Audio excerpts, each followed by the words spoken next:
belt. I don't think they're going to go Ronda on this one. And that might surprise a few people. I know she's favourite with the bookies. And I'm not saying that wouldn't be likely to happen, but my gut feeling is she doesn't win the belt. And we'll see that somewhere else down the line. For me, what about you, Matt? Are WWE just going to go pull the trigger as quick as they can and get Ronda out, on that outlet to ESPN and all these other places as quick as possible, holding their belt? I would say, if they're going to do it, it would happen at SummerSlam or something like that, a big event, big exposure. I feel like this could be the start to another match, but I think definitely will end up costing a title at some point. Yeah, no, I'm with you on that one. So, yeah, interesting card ahead on Money in the Bank that takes place next week, and it'll be an interesting one to go through. We'll probably, in fact, we will be reviewing it. I know that myself and Matt will be literally meeting up that Monday, so I'm sure we'll do a podcast before we hit the Royal Albert Hall, so we can probably review that, because that's on the 17th, so it's all very piled together that week. But I'm sure we'll give a little review on that, either the Monday or the Tuesday of that week, I'm sure. So Matt, all that coming up, loads of stuff coming up, in fact, really, with everything going on. Just going to end there, Matt, with some questions. I'm going to pluck these out now, and I'm taking a few questions. So we've got interesting name, Milo T. That's how you say it. He says, or she says, is WWE finally done with pushing Roman now? Question mark. It seems that way to me, but then I've said that before. However, surely Mania 34 was a time, if any, to do it, with the stock in Brock being the last guy left. So, of course, you can never go away from this podcast without talking about Roman Reigns at least more than 5 times. So, Matt, you said it earlier, you think they're going to set up for a SummerSlam match. I do as well, unfortunately. Isn't it a bit weird, though, Matt, that they'd rather sort of crown him at SummerSlam but not WrestleMania? Yeah.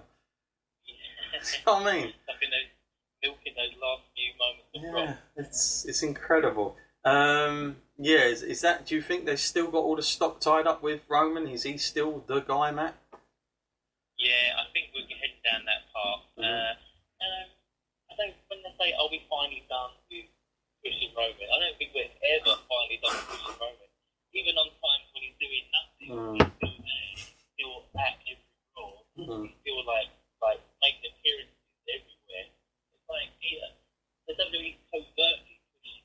Like he's always in the picture at some point, even if he's just talking generally there. Yeah, they love him. Yeah, sorry, Milo T. I'm afraid he's probably there. So DX1 now, WWE is getting worse for me. Each week I'm sitting there and watching the same stuff, and it's just boring. The boring formula that I'm seeing year after year, nothing like the good old days. Why can't they change this formula? I'm bored of it. So DX1's a big, he's happy. He's enjoying the product, isn't he? I don't know. The formula has been the same. I mean, I don't know that they're ever going to change that formula at the minute, Matt, because it's a bit like when we went to watch Raw, Matt. It's very much in brackets. They only keep the same guys with the same people for a month, maybe 2 if you're lucky, and nobody sort of goes into anybody else's bracket. What they do is just different combinations of matches each week. It's like I always say, it's a bit like the game, the 2K game. When you go on Universe and you set up a feud, they either do an interview next week with each other, but it's always with the same people. They don't really ever cross over all that much. I wish they would do things like that.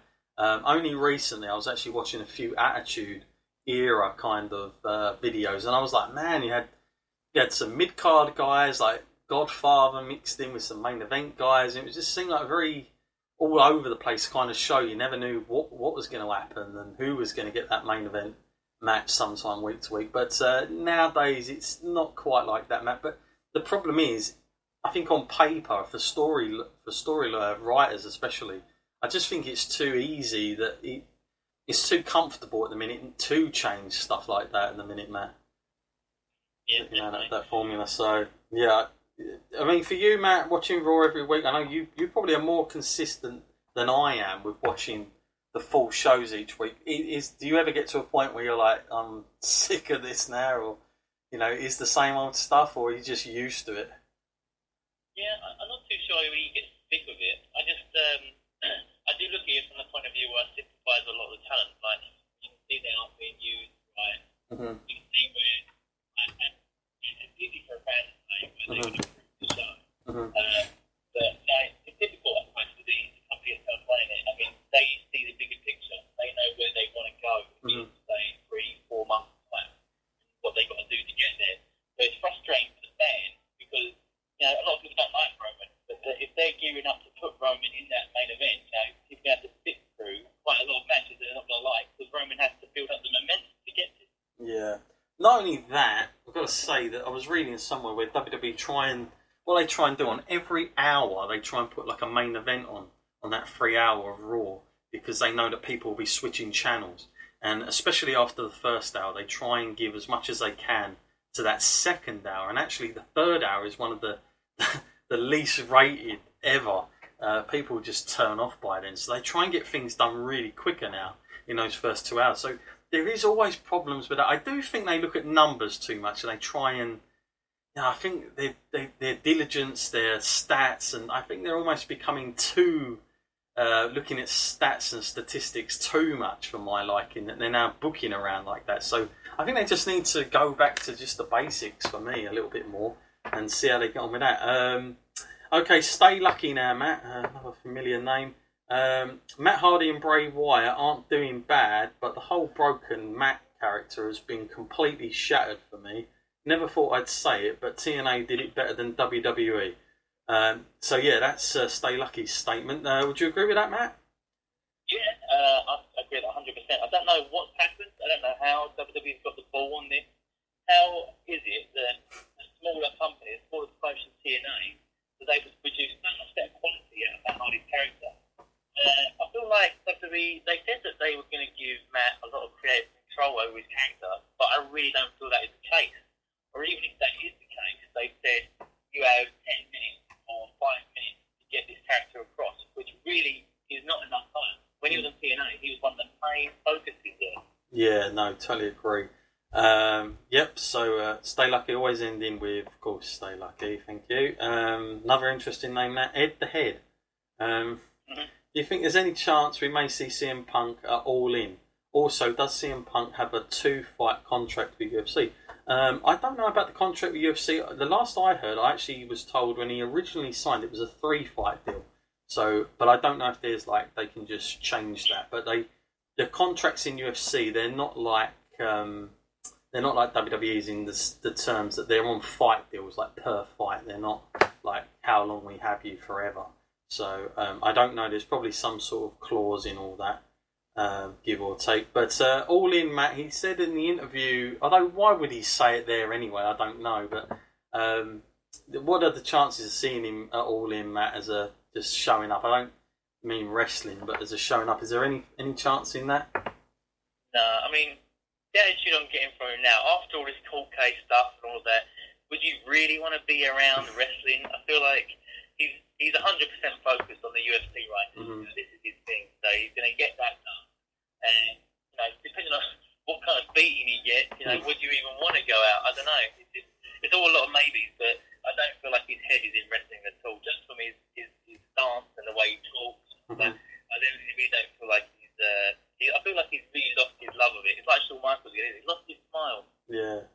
Well, funny enough, you mentioned Shawn Michaels. He keeps hinting about another match. I don't know what he's playing there. Maybe that'll be the announcement. Who knows? Yeah, so interesting there. But I agree with you. I just got a feeling... I know everyone's thinking it because it's in Chicago and everything else. And there's that. I mean, if he does, it'll be fantastic either way. But I think All In has enough going on for itself at the minute that they, don't necessarily have to have CM Punk show up to make it, as good as it is. And I think if they do it, Matt, I'd rather them he just shows up without any promotion. I think that'd be really cool. If you get that pay-per-view. So, Kevin now. I'm super pumped to see Ronda again. Do you think she goes over? Well, we discussed that. So, I personally think she will go over, but she won't win the belt. That's just my take on it. Matt, same for you, or do you think she's winning this one? Yeah, I got the same as you on that one, really. Okay. Mel now. Is Nia a heel so soon? Question mark. I don't get it. Hope Ronda wins. A few Ronda fans here. I thought she was going that way, but I just think that they're playing it sort of like more like characters, and I don't think she's a heel, Matt. Would you say? No, I wouldn't say she's a heel. I'd say, like, if anything does go on and there is something involved with Stephanie, it will be reluctantly that this happens, and that, she won't be happy with the result. Here we go, Matt. Jimbo, wrestler, squad number 9. Seems like a long time, Jimbo, but here he goes. Who do you think gets the nod to face Lesnar at SummerSlam? My guess is they're obviously looking at bloody Roman Reigns again. However, I would like Braun Strowman, but is that going to happen realistically? Please, please, please don't go Roman again. So there we go, typical Jimbo question. But Matt, I mean, I've got to say, I can't see the way things are at the minute that it would be Braun Strowman, but I guess things can change. But I mean, the way I'm reading into it, I only see Roman, but it would be nice if it was like Joe or somebody else to carry it for a while. There was even a little bit of hope maybe for Seth Rollins and maybe them using it as a story with Roman, but then he'd have to probably be a heel, and that's not going to happen, is it? So for you, Matt, is this Roman Reigns versus Lesnar at SummerSlam? Yeah, I think we've said a couple of times now, really. Yeah, I think we're heading on that path. I don't know why we're on that path, because we've seen the match, we saw the rematch, or do we need a third match? It's kind of hard to sell it. It's almost getting to that point like it was with The Undertaker. Like, they had too many matches almost in there. Yeah. It's a statement with Booker T there coming back to the lights. Now, last question then from Patrick. Is it me, or is Bobby Lashley annoying as hell? He's like way too overboard with the smiling and stupid looks. I want to see Bobby from when he was last in. He seems just like a mid-card guy now. Your fault. So, yeah, we kind of discussed that earlier, and I suppose it is annoying to most of us because, I mean, I just think he might have been better as a heel, to be honest with you, because we haven't really seen that side of him in WWE, and he done quite well in TNA, so that would have been kind of cool. But yeah, it's very, just unoriginal at the minute from WWE. I think the thing is, everyone, Matt, was expecting Bobby Lashley versus Brock, wasn't they? Like, soon off the bat, but man, you can't see that ever happening anytime soon, can you? Not really. I mean, it's interesting they mentioned like the smiling aspect of it. That's something that really winds me up these days. Every Apollo Crews springs to mind. That stupid grin off your face. Yeah. You've got to smile about it. You're about to fight Braun Strowman. It's not funny. Stop smiling. And then Ronda Rousey comes out. Smile, wave. Oh, man. These are supposed to be like the tough people. You're supposed to be scared of these people. You're not supposed to be mates with them. Yeah, so I don't. I mean, it's almost like Apollo Crews moments where he just used to be smiling too much, and then what's happened there. So, yeah, unfortunately, Bobby Lashley at the minute, it's not looking good. I'm not saying it's completely over for him, but from where I'm standing, it's not too great for him going forward. But who knows? Maybe we'll see something there. Yeah, so interesting couple of weeks that have come on. Obviously, we will be back following Money in the Bank. We'll be, myself and Matt, having a little mini break up in London, actually, when we go and watch the UK tournament now. So I'm sure we'll have time to watch Money in the Bank back and give a little review on that for you guys, give a summary or whatnot of it. But yeah, and obviously the following week we'll do the full UK tournament review when everyone else has seen it. Surprisingly, but yeah, it's just the way things are with that. With everything else coming up as well. Matt, what are you most looking forward to at the minute coming up? It seems like a lot of stuff. Are you interested in the fight tonight, or Money in the Bank, or the UK tournament? What's the All In that's going around? It seems like so much stuff going on at the minute. Oh, there's loads of stuff going on. I think a bit of personal investment there. I mean, the UK tournament, of course, because it's coming into the UK and it'll be a big deal for us lot. So I'm quite looking forward to that, and I want to know what this announcement is. I feel like it's going to be something good. Yeah, that would be really cool. I mean, the thing is, although it's not on the network, I can't imagine WWE actually believed that